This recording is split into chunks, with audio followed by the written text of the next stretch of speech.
Imagine a place on our planet where the sun's light never ever reaches. Mm-hmm. Pitch black. Right. And where the pressure is just immense, enough to Yeah. crush a submarine. And finding food, it isn't just hard, it's this constant creative challenge. Sounds like sci-fi, doesn't it? It really does. Oh. But this isn't some distant alien world. This is right here on Earth, in our own deep oceans.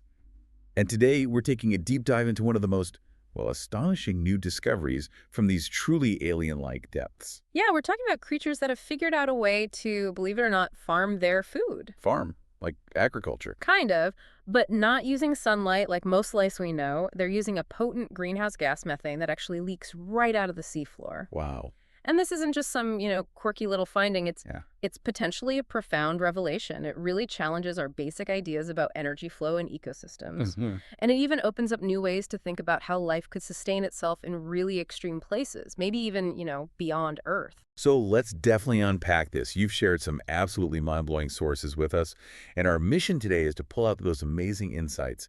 We want to make sure you walk away truly well-informed about these methane-munching marvels. Sounds good. We're going to explore what these creatures are exactly, how they manage to survive, even thrive in these incredibly harsh conditions, Right. and why this particular discovery is just so different from anything seen before. Let's dive in. Okay, first things first, let's clear something up right away. When you hear sea spider, what comes to mind? Probably an 8-legged arachnid, right? Yeah, something scuttling on the seabed, maybe giant and hairy. Exactly. From a horror movie, perhaps. Yeah. But here's where it gets really interesting, and it kind of hints at how unique this whole thing is. These deep-sea spiders. They're actually not spiders. Nope. Not even arachnids in the way we usually think of them. That's right. They are marine arthropods from the genus Cercospora. They have these small bodies, yeah, but then 4 to 6 pairs of long radiating legs. That's where the comparison kind of ends. Just a superficial resemblance, then. Pretty much. And if we connect this to the bigger picture, just their existence tells you something about adaptability. The deep sea. I mean, once you get past about 1,000 meters, maybe 300 feet, Yeah. there's zero sunlight. Absolutely none. So the whole basis of life as we know it on the surface, photosynthesis, Yeah. gone. Totally gone. So down there, life has to get really creative with energy. We knew about chemosynthesis, of course, near hydrothermal vents, using things like hydrogen sulfide. Right, chemicals instead of light. Exactly. But it's a tough way to make a living. These sea spiders, though, they found a different twist. And these particular ones, the Cercospora, they've carved out a very specific niche, haven't they? Yeah. Exclusively on these methane seeps. That's the key, methane seeps. Basically places where methane gas just bubbles up or leaks out from the seafloor. Think of it like a natural gas leak, but underwater. Okay, and the specimens we're talking about, they were found using ROVs, those underwater robots. Yep, remote-operated vehicles.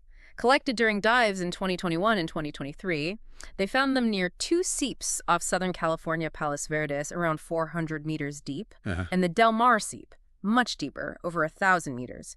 And get this, also way up at the Sonox seep in Alaska, even deeper, 20 meters down. Wow, so quite a range, but always these methane-rich spots. Always linked to the methane. So clearly they've mastered living in the dark, gassy places. Mm-hmm. But the real question is, how do they actually eat methane? You can't just munch on gas, can you?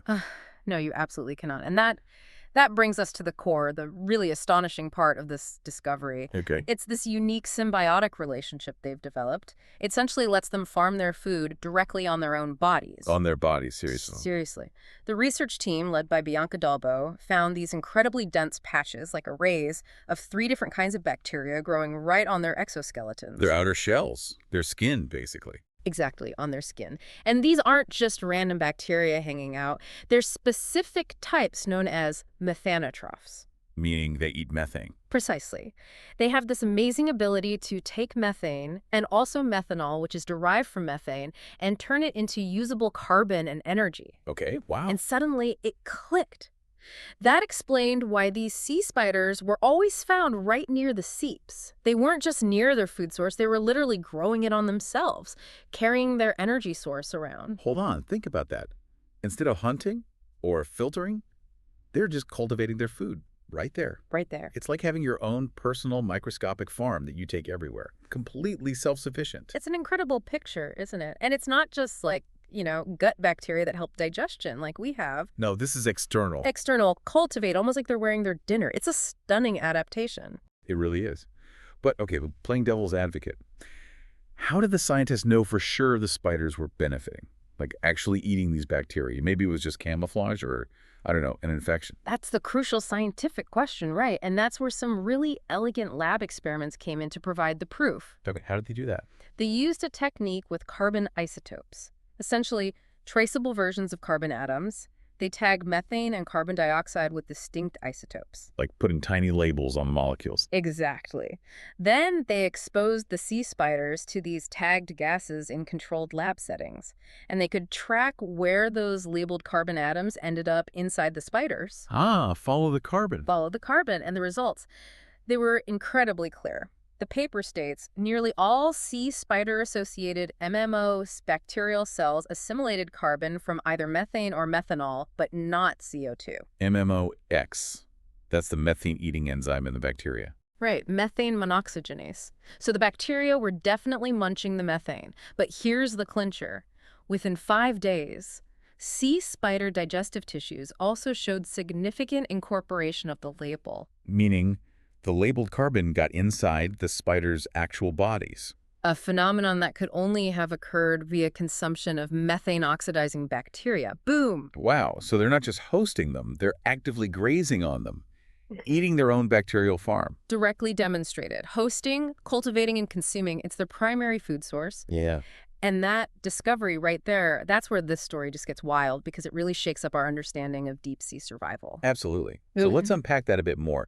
What makes this specific setup so unique compared to other symbiotic relationships we know about in the deep sea?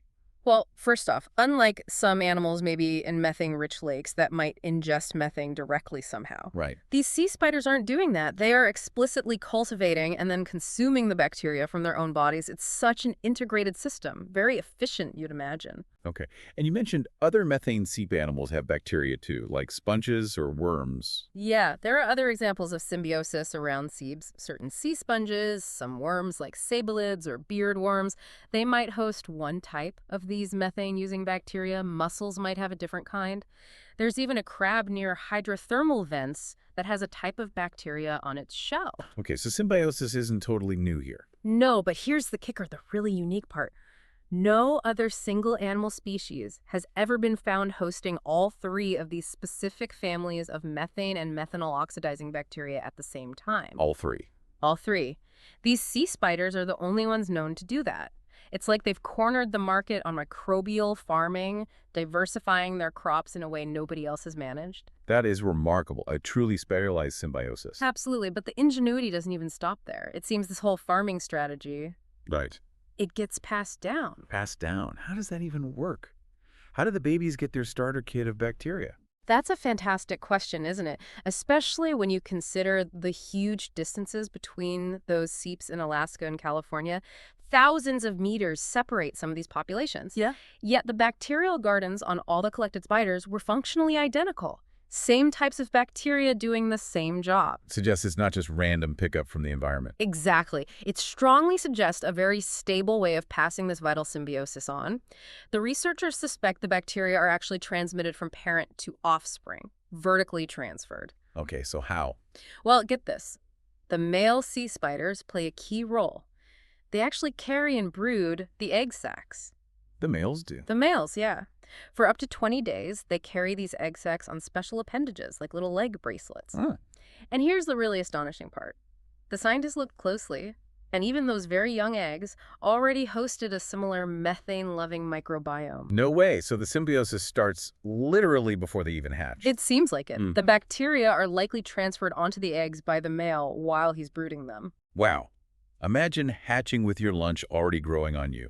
Your entire survival kit, right from day one. What a head start, right? In an environment where finding food is incredibly difficult, this inherited bacteria provides an immediate cultivated food source they can rely on from the moment they hatch, and they'll continue to grow it for life. That is incredible, and it seems to be working out pretty well for them. Yeah. You mentioned something about fertility. Oh, yeah. The payoff seems huge. The researchers noted what they called an unprecedented level of fertility. For instance, at that deep Del Mar seep, Half the specimens they collected were males, Oh, and every single one of those males was carrying eggs. every single one. Every single one.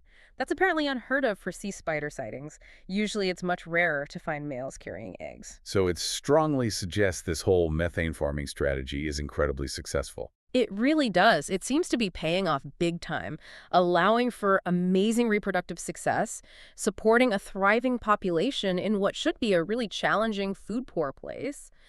It's a genuine blueprint for success in one of the most extreme environments on Earth. Just amazing.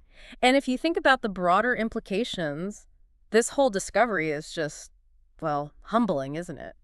It's a reminder of how many different, incredibly ingenious strategies for survival our planet has hidden away, especially in the deep, dark places we barely understand. Yeah. It really pushes the boundaries of what we thought life could do, how ecosystems could function without direct sunlight.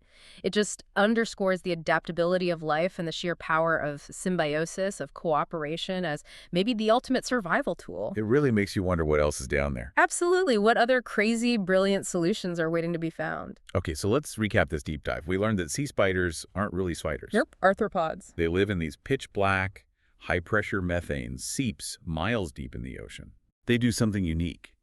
They farm bacteria specifically, all 3 known families of methane-eating bacteria directly on their own bodies. Cultivating their own food source. And they even pass this incredible survival strategy down to their kids before they even hatch. Starting life with lunch packed. It just makes you wonder, doesn't it? What other completely undiscovered forms of life, with equally ingenious, maybe even more bizarre solutions to existence, are out there, waiting in the unexplored corners of our planet, ready to totally rewrite our biology textbooks? It's a tantalizing thought. We really hope you found this deep dive as fascinating as we did. If you enjoyed this journey into the unknown, we'd love it if you hit that like button. Subscribe to the show if you haven't already. Yeah, that'd be great. And definitely please suggest new topics for us to explore in the comments below. We're always really eager to unpack new information with you. There's always more to learn, isn't there? Always more wonder waiting just beneath the surface, or maybe deep below it. Stay curious, everyone, and join us next time for another deep dive into the world's most compelling information.